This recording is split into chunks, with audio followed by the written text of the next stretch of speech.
Welcome to the source.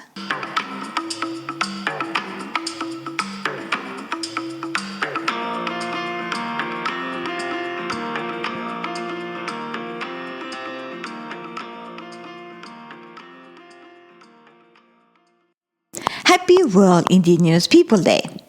The more we learn to relate to the land, the more the land will teach us and nurture us back. I'm Telluselle, and this is the Source Podcast, your source of inspiration and good things. Today is the World Indigenous People Day, and that's a day to remember to honor and respect the original inhabitants of the country you live in. It's said we all originate from the African tribe, and from there man evolved and moved. Here in Sweden and the Nordic countries, our indigenous people are called Sapmi. They live mostly up north where they herd and take care of reindeers used for meat.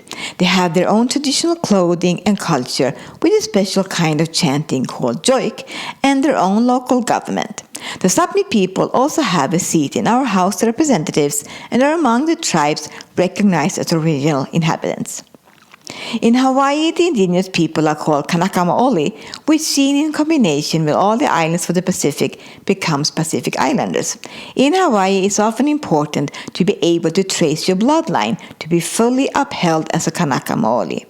And it's not without controversy, as many wish to have the sovereignty back from the illegal overthrow by the U.S. government after claiming sugar plantations to use for profit.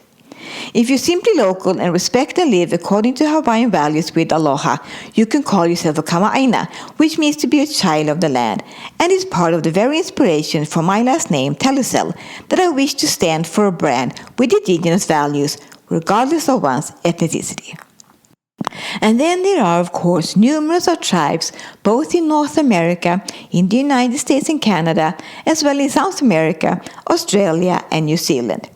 In Europe, one could argue that the original Celtic people from Ireland and Scotland would be the indigenous equivalent, but for the most part, by indigenous we mean those of a browner skin tone and usually exploited by the white.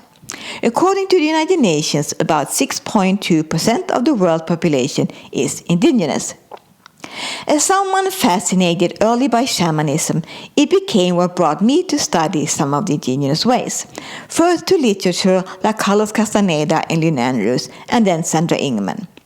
When life brought me an opportunity to go to Hawaii, I was gifted with introductions to Hawaiian healing arts, such as lei making, dancing hula, chanting oli, and doing ho'oponopono. Receiving the Lomi Lomi massage made wonders for me, as it enabled me to become fully grounded. When I was staying at the YWCA Fernhurst in Honolulu 2011, one of their staff was a native practitioner with whom I had many talks about spiritual things. She also showed me how she fermented the noni fruit to make the special use, seen as medicine. I found it very strengthening and restoring. What these people all have in common, I think, is a way of looking at Mother Nature and all living beings as connected through spirit, which is to show reverence for. We relate, not just dominate. And in this way, a mutual form of respect can be formed also with wild animals. When we show our own soul, they show us theirs.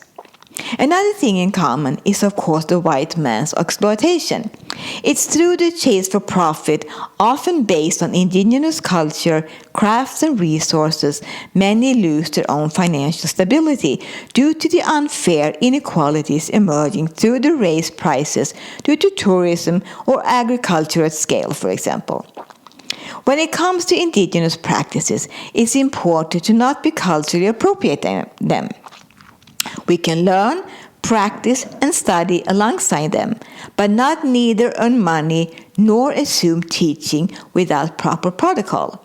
As a comparison, yoga is very culturally appropriated. We all know it stems from India, but how many people practicing do even know what the asanas are called in Sanskrit? Or even why we do yoga? The same with Qigong. Some forms originate in Tibet and some in China. This is more regulated through the recognition of Chinese medicine, but this too has taken many years. When I first received acupuncture in the mid-90s, it was considered a little frou-frou. Now regular doctors even prescribe it. Would you ever go to someone offering acupuncture without being licensed, taught and trained according to Chinese medicine? I don't think so. How come so many just overlook the origin of yoga then? Here in Sweden, the number of yoga studios and variations with lots of props disgust me. One of them even have the name Yoga Mana, which I think they directly appropriated from my blog about Hawaii and falsely, without anyone's permission, used for their business, without knowing a word Hawaiian, less showing any respect for its meaning. I tried to sue them for that, but was told there were some Indian languages that the world also existed in, but with dubious meanings. And the judge ruled that mana would be considered a fantasy word.